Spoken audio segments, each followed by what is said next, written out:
अस्सलाम वालेकुम। मैं अब्दुल गफ़ार मिन्हास आपके लेसन नंबर 2 को लेकर आपके सामने आ गया हूँ। और अब हम देखते हैं कि कोरियन लैंग्वेज लिखी कैसे जाती है। जैसे मैंने अपने लेसन 1 में कहा था कि what is the method of writing of Korean language, तो कोरियन लैंग्वेज लिखने के भी कुछ रूल्स हैं। तो राइटिंग के साथ मतलब और असूल हमने पहले पढ़ लिए थे। और फिर अब मेथड है कि कोरियन लैंग्वेज लिखी कैसे जा सकती है। तो how to write Korean language.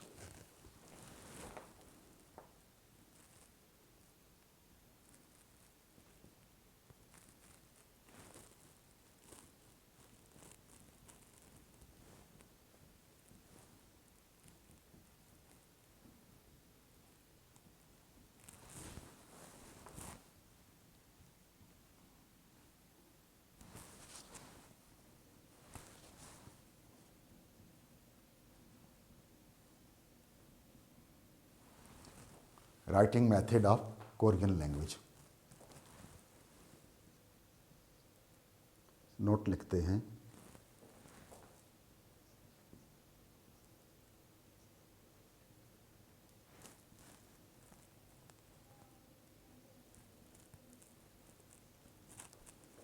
Korean language always write from left to right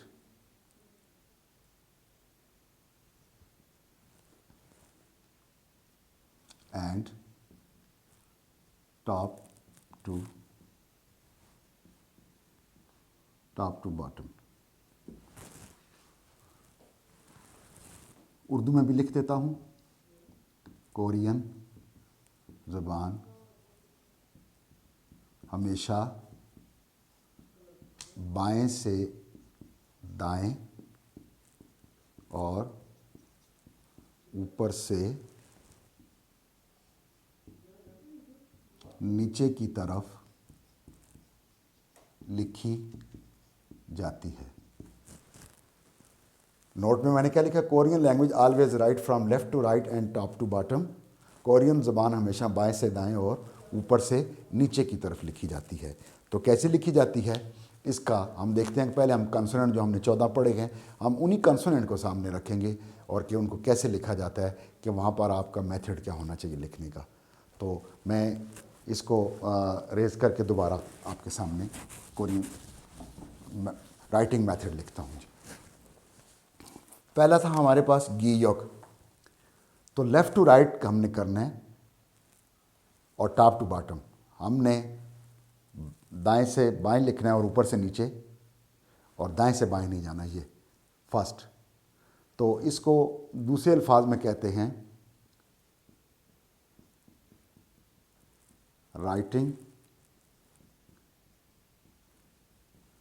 stroke order. Writing stroke order यानी पेन का जो स्ट्रोक है आप कितनी बार टच करते हैं पेपर को।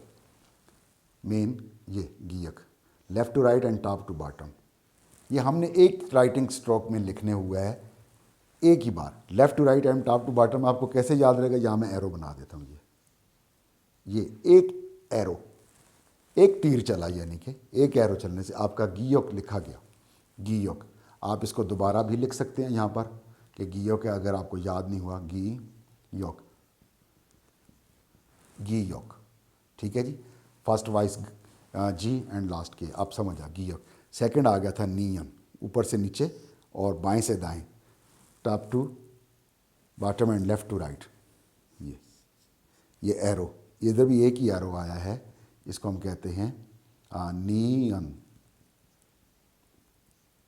नियन मैं यहाँ उर्दू भी लिख देता हूँ ताकि आप लोगों को गीयोक नियन, गीयोक नियन। थर्ड वन दिग्गत, लेफ़्ट टू राइट, ये एक एरो चल गया, लेफ़्ट टू राइट एक, और ये top to bottom and left to right. ये दो एरो में ये लिखने हुआ है दिग्गत।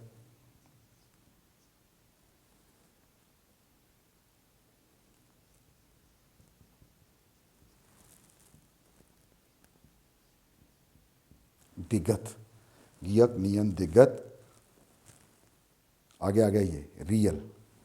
एक मैंने दाएं नहीं जा रहा कि मैंने इसको यूं नहीं किया ऐसे, ये गलत है, ये बिल्कुल रॉन्ग है।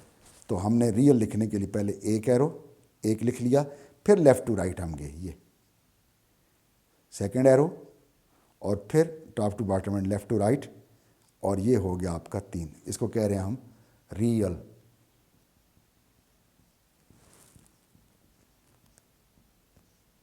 Real, real. फिर आ गया हमारे पास मियम।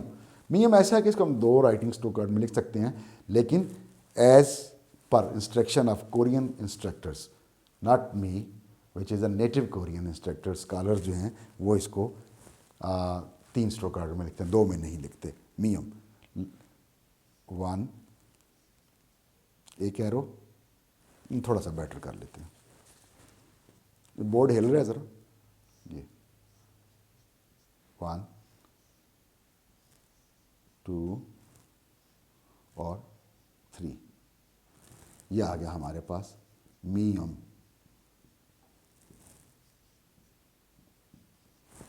मियम। अब आ गया हमारे पास नेक्स्ट बी अप, 1, 2, 3, 4, 4 स्ट्रोक ऑर्डर में हमारे पास आया है बी अप।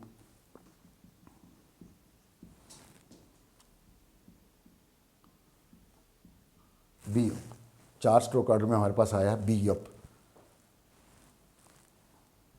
आगे हमारे पास आ गया शीयत, ये top to bottom 1 and left to right, top to bottom ही कहलाएगा शीयत। ये 2 स्ट्रोक ऑर्डर में आ गया।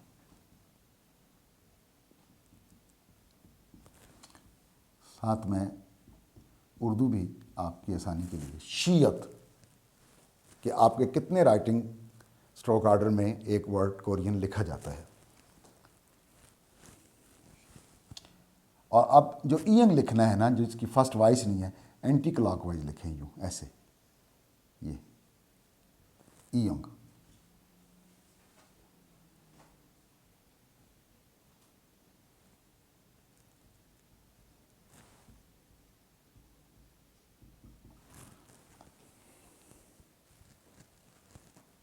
और लास्ट जियत,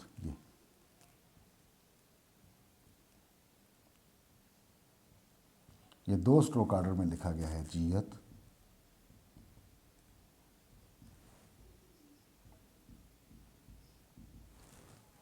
ये हमारे पास 9 प्लेन कॉन्सोनेंट हो गए हैं। इसके बाद हम एस्पायरेटेड कॉन्सोनेंट 5 लिखते हैं।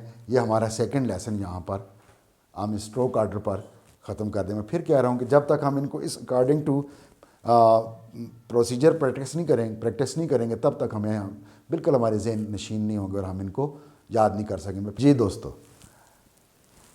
जैसे हमने 9 प्लेन कॉन्सोनेंट लिखे थे राइटिंग स्ट्रोक ऑर्डर के साथ मेथड ऑफ राइटिंग, इसी तरह एस्पिरेटेड कॉन्सोनेंट राइटिंग मेथड क्या है कि ये जो एरो था इसका 1 नंबर, अब ये इसका जो ऊपर हमने दिया हुआ डैश ये सी है, फिर हमने एट इज़ जैसे जियत लिखा है, फर्स्ट सेकंड और थर्ड 3 स्ट्रोक ऑर्डर में छियत आ रहा है। इसी तरह खीयब जैसे हमने गियक लिखा था 1 स्ट्रोक ऑर्डर में, लेकिन यहाँ पर ये हमने left to right and top to bottom किया, और फिर जो इसका जो नज़र आ रहा है आपको ये सेकंड लाइन है इसकी खीयब, ये 2 स्ट्रोक ऑर्डर में हो गया। इसी तरह थियत जो है ना, ये 3 स्ट्रोक ऑर्डर में है, 1 1 2 ऐसे, और फिर ये 3, ये 3 स्ट्रोक ऑर्डर में थियत है। इसी तरह फीयब 4 स्ट्रोक ऑर्डर में आएगा। पहली लाइन ये लगी 1, आप देख लेंगे मैंने नंबर लिखे हुए हैं, सेकंड 2 3 और 4, 1 2 3 4। इसी तरह 1 2 3, 3 स्ट्रोक ऑर्डर में आपका हियत है। तो अगर कहीं हमें को भूल चूक रह गई हो कि हाँ जी हमें याद नहीं हुए, तो ये भी एक मश्क ऐसी है राइटिंग स्ट्रोक ऑर्डर के साथ जब हम कंसोनेंट लिखते हैं तो हमें कोई जो थोड़ा सा कमज़ोर होता है, याद नहीं हो रहा, वो ऑटोमेटिकली हमारे पास याद हो जाता है। फिर इस मेथड के बाद, इस राइटिंग प्रैक्टिस के बाद मैं नहीं कह सकता कि किसी को ये अजबर ना हो जाए या याद ना हो कि ये गियोक है या खियोक है, पहचान ना हो सके। एक्चुअली मेन थिंग कि आप इसको पहचान सकें कि हम ये काम कर रहे हैं, कि ये गियोक है, ये खियोक है, ये थियत है, ये हियत है, ये फीअप है, ये छियत है, ना कि आप इसको कहते रहें जी कि ये जो बीअप है। नो, सही पहचान होगी। कॉन्सोनेंट से लैंग्वेज शुरू होती है, हर लफ्ज़ शुरू कॉन्सोनेंट से होता है, इसलिए हमें कॉन्सोनेंट पहले पढ़ना पड़ता है। तो आज हम 14 कॉन्सोनेंट पे इस सेकंड लेसन में राइटिंग मेथड हमने सीखा है, इसकी प्रैक्टिस करेंगे तो हम अगले लेसन में वावल्स पढ़ेंगे। 10 vowels with stroke order with voices, vocal कैसे अदा होता है उनका। हमारा जो अगला लेसन होगा, लेसन नंबर 3, वो 10 बेसिक वावल्स के साथ आएगा। फिर हम 4th लेसन में इनको मिक्स करेंगे और इसका पढ़ना शुरू करेंगे कि ये क्या बनता है, इसका तलफ़्फ़ुज़ कैसे आता है। तो तब तक यानी नेक्स्ट लेसन तक इजाज़त चाहता हूँ। गुड बाय, अल्लाह हाफिज़।